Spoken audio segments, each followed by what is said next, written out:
আসসালামু আলাইকুম এভরিওয়ান। শুরু করছি আরেকটিবার গল্প, পর্ব সংখ্যা ৫। লেখনীতে ইশরাত ইতি। সামিউলের কতদিন থেকে মনে হচ্ছে কেউ একজন তাকে ফলো করছে। প্রথম সে পাত্তা দেয়নি, কিন্তু এখন সে বেশ বুঝতে পারছে কেউ একজন তার পিছু নেয়। সামিউল একটা প্রজেক্ট হাতে নিয়েছে, সুবিধাবঞ্চিত শিশুদের নিয়ে কাজ। আজ ২ দিন ধরে ঢাকার বিভিন্ন বস্তির আশেপাশে তার যাওয়া আসা। অন্তরাকে দিনে খুব একটা সময় দিতে পারে না। সামিউল তার বাইকের সাথে ঝুলিয়ে রাখা টিফিন বক্সের দিকে তাকায়। অন্তরা খুব ভোরে উঠে তার জন্য রান্না করে দেয়। সামিউল হাত দিয়ে টিফিন বক্সটি আলতো করে ছোঁয়, তার মুখে হাসি। অন্তরার ফোন আসে। সামিউল ফোন রিসিভ করে কানে ধরে। ওপাশ থেকে অন্তরা বলে, আজ কোথায়? এই তো আছি, বাড্ডার কাছে একটা বস্তিতে। ওমা, এত দূর চলে গেলে? খেয়েছো? এই তো এখনই খাবো, তুমি খেয়েছো? না, আমিও খাবো। আচ্ছা, আমি আমার স্টোরিতে একটা ফটো দিচ্ছি, তুমি কেন কমেন্ট করলে না? ভুল হয়ে গিয়েছে আমার, মাফ করে দেন। সামিউল অত্যন্ত নাটকীয়ভাবে কথাটা বলে। অন্তরা খিলখিল করে হাসে। সামিউলের কাছে সেই হাসি বড় মধুর লাগে শুনতে। সামিউল বলে, আজ হাতে কিছু টাকা পেয়েছি, শিহাব ভাইয়ের অ্যাডভান্স দিয়েছে। তোমার কিছু লাগবে অন্তরা? আমি চাই আমার স্বামী যেন সন্ধে সন্ধে বাড়ি ফিরে আসে। আমার একা একা মশার কামড় খেতে ভালো লাগে না। সামিউল হাসে, বলে, যথাজ্ঞা মহারানী, আমি খুব তাড়াতাড়ি ফিরছি। শর্মির মন আজ খুব খারাপ। সে একা একা ব্যালকনিতে বসে আছে, তার হাতে একটা বই। একটু আগে তার পাপা তাকে রুমে ডেকেছিল। তখন ওই মহিলা পাপার রুমে ছিল। পাপার বুক সেলফ থেকে বই নামিয়ে পড়ছিল। কত বড় সাহস! পাপা তাকে রুমে ডেকেছিল তার পরীক্ষার কথা জানতে। তার মিড টার্ম এক্সাম চলছে। আজ ছিল ম্যাথ। শর্মি পাপাকে খুব ভয় পায়। তার পাপা লেখাপড়ার ব্যাপারে খুব স্ট্রিক্ট। শর্মি ম্যাথে বরাবরই কাঁচা। রওনাফ শর্মির কোশ্চেন পেপার থেকে শর্মিকে কিছু মার্কের প্রশ্ন সলভ করতে বলে। শর্মি বলতে পারে না। রওনাফ বুঝে যায় যে শর্মি কেমন পরীক্ষা দিয়েছে। রওনাফ বলে ওঠে, এগুলো তো অত্যন্ত সহজ ছিল। আমি গত পরশু রাতেও তোমাকে সলভ করা শিখিয়েছি, শিখাইনি? শর্মি মাথা নাড়ে। তাহলে পারলে না কেন? পাপা, আমি সব গুলিয়ে আর কোনো এক্সকিউজ না। রওনাফ ধমকে ওঠে। উর্বি বই বন্ধ করে তাকিয়ে থাকে। রওনাফ বলে, লেখাপড়ায় বড্ড ফাঁকিবাজ হয়েছ। তখন মাথা নেড়ে কেন বলেছিলে তুমি সব কিছু বুঝেছ? আমি যাতে তাড়াতাড়ি তোমাকে ছেড়ে দিই এই জন্য? I don't expect this from you.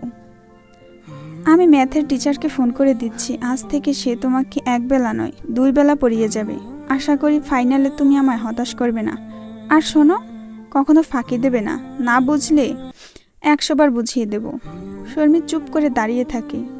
এই অঙ্ক সাবজেক্টটা থেকে সে পালিয়ে থাকতে চায়, কিন্তু সেটা সম্ভব না। শর্মির তার বাবার ধমকে একটুও খারাপ লাগছে না, কিন্তু ওই মহিলা তাকে ধমক খেতে দেখেছে বলে তার খুব রাগ হচ্ছে। তার রাগে নিজের চুল ছিঁড়তে ইচ্ছে করছে। রওশনারা চেয়ারে বসে ঝুমাচ্ছিল। আজকাল তার শরীর খুব একটা ঠিক যাচ্ছে না। আমিরুন তার পায়ের নখ কেটে দিচ্ছে। উর্বি এসে তার পাশে বসে। রওশনারা উর্বির দিকে তাকায়। কি সুন্দর একটা মুখশ্রী! রওশনারার মন ভরে যায় দেখলেই। সে উর্বিকে বলে, রওনাফ একটু ফ্রি হলে তোমাকে আর রওনাফকে ও বাড়িতে পাঠাবো।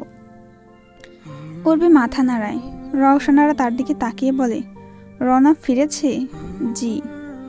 রওনাফ ল্যাপটপ নিয়ে বসে আছে। তাকে একটা রোগীর রিপোর্ট লন্ডনে তার বন্ধুর কাছে পাঠাতে হবে। তার অনেক কাজ।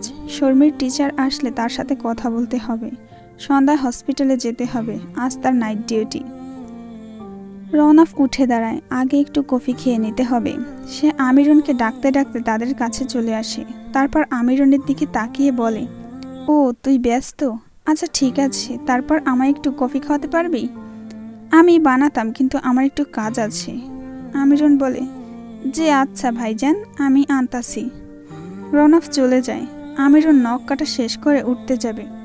তখন রওশনারা বলে, আমিরুন, তুই ছাদ থেকে গিয়ে কাপড়গুলো আন। বৌমা রওনাফের জন্য কফি বানিয়ে নিয়ে যাবে। উর্বি তার শাশুড়ির দিকে তাকায়। রওশনারা চোখ বন্ধ করে গুনগুন করে গজল গাইতে শুরু করে। আমিরুন উর্বির দিকে তাকিয়ে মুচকি হাসি দিয়ে ছাদে চলে যায়। রওশন মঞ্জিলে একটা দুর্ঘটনা ঘটে গিয়েছে।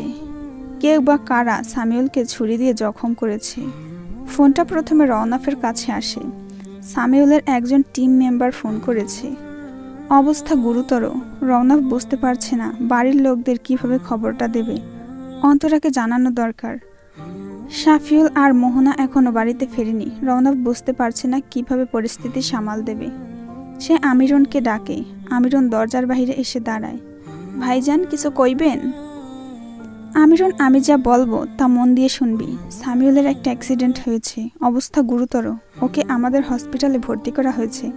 মাকে কিছু বলবি না, অন্তরাকে জানা। ওকে শান্ত রাখার চেষ্টা করবি, মনে থাকবে? আমিরন হাঁ করে তাকিয়ে থাকে।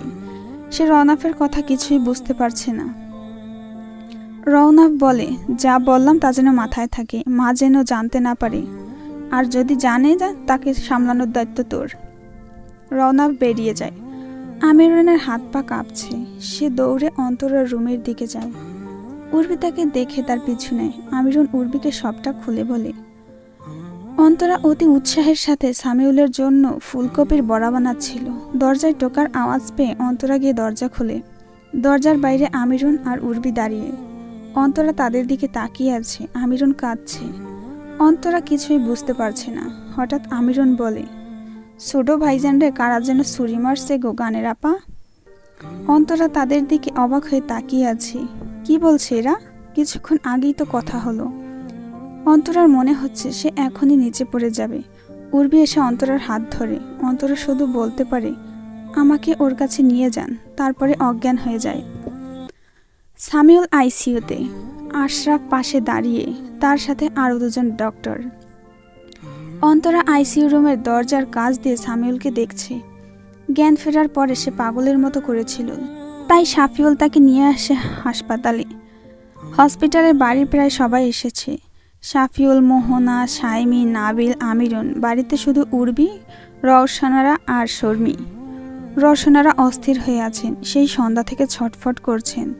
সবাই বলছে ছোটোখাটো অ্যাক্সিডেন্ট, হাতে পায়ে ছাল উঠে গিয়েছে শুধু। কিন্তু তিনি বেশ বুঝতে পারছেন সবাই তার কাছ থেকে কিছু লুকোচ্ছে। সে উর্বিকে বারবার জিজ্ঞেস করেছে, সত্যি করে বলো, আমার ছেলেটার কি হয়েছে, একদম মিথ্যে বলবে না। উর্বি বারবার একই উত্তর দেয়, আপনি উত্তেজিত হবেন না মা, তার সামান্য চোট লেগেছে। রওশনারা শান্ত হতে পারে না। নামাজে দাঁড়ায়। নামাজ আদায় করে রওশনারা হাসপাতালে যাবে বলে তৈরি হয়। সে নিজের চোখে তার ছেলেকে দেখবে। উর্বি তাকে বারবার আটকানোর চেষ্টা করে। সে কোনো কথা শোনে না। শর্মি এসে রওশনারাকে বলে, আমিও যাব দাদু, আমিও চাচুকে দেখব। তার চোখে পানি। রওশনারা বলে, আয় তাহলে। বাধ্য হয়ে উর্বি তাদেরকে নিয়ে হসপিটালে যাবে বলে ঠিক করে। উর্বি শর্মিকে বলল, আমি তো তোমাদের হসপিটাল চিনি না, আব্দুল ভাইও তো নেই। শর্মি কপাল কুঁচকে রিমিকে বলে, আমাদের হসপিটালের নাম বললে যে কোনো ড্রাইভার চিনবে। আপনি শুধু দাদুর হাত ধরে রাখুন। বাড়িতে কোনো গাড়ি নেই। বাড়ি থেকে বের হয়ে তারা তিনজন মেইন রোডে এসে নামে। সেখানে একটা সিএনজি দাঁড়িয়ে আছে। রওনাফ আইসিইউ রুম থেকে বের হয়। সবাইকে বলে, 24 ঘন্টার আগে কিছু বলা যাচ্ছে না, তোমরা সবাই শান্ত থাকো। আমি আমার সর্বোচ্চ দিয়ে চেষ্টা করব আমার ভাইকে বাঁচানোর। তারপর অন্তরার দিকে তাকিয়ে বলে, এই মুহূর্তে সব থেকে বেশি তোমাকে শক্ত থাকতে হবে, আশা করি তুমি বুঝতে পেরেছো। অন্তরা বলে, আমি কি 1 মিনিটের জন্য ওর কাছে যেতে পারি, শুধু 1 মিনিট। আকুল অনুরোধ অন্তরার। রওনাফ কি যেন ভাবে, তারপর বলে, যাও, তবে কান্নাকাটি করো না প্লিজ। রওশনারা অস্থির হয়ে আছেন। শর্মিকে বারবার বলছেন, আর কত দূর, আর কত সময় লাগবে? এই তো দাদু, আর একটুখানি। রাস্তায় প্রচুর জ্যাম। উর্বি রওশনারার হাত ধরে আছে। আশেপাশে শুধু গাড়ির হর্ন বাজানোর শব্দ ভাসছে। সবাই বিরক্ত হয়ে হর্ন বাজাচ্ছে। উর্বি সামনের দিকে তাকিয়ে আছে। তাদের সিএনজির পেছনে ডান পাশে একটা লাল রঙের গাড়ি এসে থামে। রোড লাইটের আলোতে সে গাড়ির চালকের মুখ উর্বি তাদের সিএনজির আয়নায় দেখতে পায়। মুখে মাস্ক পরা, চোখ দেখা যায় শুধু। উর্বির মনে হলো তাদের গাড়ির দিকেই তাকিয়ে আছে। উর্বি চমকে ওঠে। এই চোখ দুটো যে তার বড় চেনা। উর্বি চোখ সরিয়ে নেয়। তার হাত পা কাঁপছে। রওশনারা ফুপিয়ে ফুপিয়ে কাঁদছে। উর্বি তাকে শক্ত করে ধরে রাখে। সে ভয়ে ভয়ে আবার মিররে তাকায়। এবার আর কাউকে সে দেখতে পায় না। অন্তরা সামিউলের হাত ধরে আছে। সামিউলের মুখে অক্সিজেন মাস্ক লাগানো। অন্তরা সামিউলের কানের কাছে মুখ নিয়ে ফিসফিস করে বলে, আমার সাথে এভাবে বেঈমানি করলে তোমাকে আমি কখনো ক্ষমা করব না। কথা ছিল না কিন্তু এমন কিছুর। রওনাফ এসে সাফিউলকে বলে, ওদের সবাইকে বাড়ি পাঠিয়ে দে, মা বাড়িতে নিশ্চয়ই টেনশন করছে। তুই থাক শুধু, পুলিশ তদন্ত করছে, আমি এই দিকটা দেখছি, তুই ওই দিকটা খেয়াল রাখ। পুলিশ তদন্ত করে কি জানতে পেরেছে? পুলিশ ধারণা করছে ছিনতাইয়ের কেস। শুধু ছিনতাইয়ের কেস হলে এতটা জঘন্যভাবে কেউ কাউকে মারবে? বুঝতে পারছি না। আগে আমার ভাই সুস্থ হোক, আল্লাহকে ডাক। রওশনারাকে আসতে দেখে রওনাফ আর শফিউল হতবাক হয়ে যায়। মা হসপিটালে কি করছে? রওশনারা পাগলের মতো ছুটে আসছে, তার পেছনে আসছে উর্বি আর শর্মি। রওনাফ রওশনারাকে ধরে ফেলে, শর্মির দিকে তাকিয়ে বলে, মাকে এখানে কেন এনেছো? তারপর উর্বির দিকে তাকায়। উর্বি চুপ করে থাকে। রওশনারা হাউমাউ করে কেঁদে ওঠে, ওরে রওনাফ, আমার ছেলেটা কই? আমার ছেলের কাছে নিয়ে যা বাপ, আমার দমটা যে বেরিয়ে আসছে। সাফিউল গিয়ে মাকে ধরে। রওশনারাকে নিয়ে রওনাফের কেবিনে যাবে। এই মুহূর্তে মাকে কিছুতেই সামিউলের সামনে নেওয়া যাবে না। উর্বি অন্তরার কাছে এসে দাঁড়ায়। তারা সবাই ওয়েটিং রুমে বসে আছে। অন্তরার চোখের পানি শুকিয়ে গালের সাথে লেপ্টে আছে, তাকে অদ্ভুত দেখাচ্ছে। উর্বিকে দেখেই নাবিল বলে, এখানেও আপনি চলে এসেছেন? উর্বি নাবিলের দিকে তাকিয়ে থাকে। মোহনা নাবিলকে ধমক দিয়ে বলে, নাবিল স্টপ। রওশনারা রওনাফকে বলে, আমি শুধু একটিবার আমার ছেলের মুখটা দেখব, আমায় একটু নিয়ে যা বাবা। রওনাফ বলে, মা ভাই আগে সুস্থ হোক, তারপর তুমি দেখো, তুমি এরকম করলে অসুস্থ হয়ে পড়বে। এখন আমি সবাইকে বাড়ি পাঠিয়ে দিচ্ছি, তুমি ওদের সাথে যাবে। রওশনারা কাঁদতে থাকে। তার মন মানছে না। শফিউল তাকে ধরে রেখেছে। ওয়েটিং রুমের এক পাশে বসে মাস্ক পরা একজনের মুখের সামনে খবরের কাগজ ধরে পড়ছিল। তার দৃষ্টি খবরের কাগজে, কিন্তু সে এসেছিল অন্য কিছু দেখতে। অন্তরা হাসপাতালে থেকে গিয়েছে, অন্যরা সবাই বাড়ি ফিরে এসেছে। কেউ রাতে কিছু খায়নি, যে যার ঘরে শুয়ে আছে। উর্বিও বাতি জ্বালিয়ে রেখেই শুয়ে আছে। রাত 12টার বেশি বেজে গিয়েছে। রওনাফ আজ বাড়িতে ফিরবে না, তার অনেক ভয় করছে। কোনো এক অজানা কারণে মনটা বিক্ষিপ্ত হয়ে আছে। রওশনারার ঘরে আমিরনকে থাকতে বলেছে রওনাফ, নয়তো সে আমিরনের সাথে থাকতো। উর্বি উঠে বসে। দরজার বাইরে একটা আওয়াজ হয়। উর্বি চমকে ওঠে। তারপর মিউ মিউ শব্দ আসে। এটা শর্মির বিড়াল। উর্বি বুঝতে পেরে তার ঘুম আসবে না। সে ধীর পায়ে হেঁটে রওশনারা রুমের দিকে চলে যায়। দরজা খোলাই ছিল। সে ভেতরে ঢোকে। রওশনারা ঘুমোচ্ছে। আমিরন মেঝেতে বিছানা পেতে ঘুমিয়ে পড়েছে। সে সিঁড়ি বেয়ে লিভিং রুমের দিকে চলে যায়। টিভি অন করে সোফাতে বসে পড়ে।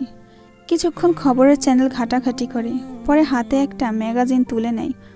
উর্বি বুঝতেই পারেনি সে এইভাবে সোফাতে ঘুমিয়ে পড়বে। রাত তখন 3:23। সজীব রুমে ঢুকতেই সজীবের গালে সশব্দে উচ্ছ্বাস একটা চর বসিয়ে দেয়। সজীব এই চরের জন্য প্রস্তুত ছিল না। সে মাটিতে পড়ে যায়। উচ্ছ্বাস ওর শার্টের কলার ধরে উপরে ওঠায়, চেঁচিয়ে বলে, কি বললি? এখনো বেঁচে আছে? তোদের না বলেছিলাম পুরোপুরি খতম না করে জায়গা থেকে নড়বি না? ভাই, বস্তির লোক চলে এসেছিল, তাই আমরা। উচ্ছ্বাস হাত থামিয়ে দেয়। গলার স্বর হঠাৎ করে স্বাভাবিক হয়ে যায়। ঠান্ডা গলায় বলে, কপাল ভালো। সজীবের কপাল থেকে ঘাম ঝরছে। সে নিশ্চিত উচ্ছ্বাসকে সে এখন যেই কথাটি বলতে যাবে তা শুনলে উচ্ছ্বাস তাকে মেরেই ফেলবে। তবু সজীব বুকে সাহস জমা করে। অন্যদের কাছ থেকে জানার থেকে সজীব নিজেই বলবে। সে উচ্ছ্বাসকে ডাকে, ভাই। উচ্ছ্বাস অগ্নি দৃষ্টিতে তার দিকে তাকায়। এখনো তুই দাঁড়িয়ে আছিস? যা আমার চোখের সামনে থেকে। ভাই, একটা বিরাট গন্ডগোল হয়ে গিয়েছে। আবার কি গন্ডগোল হয়েছে? উচ্ছ্বাস ধমকে ওঠে।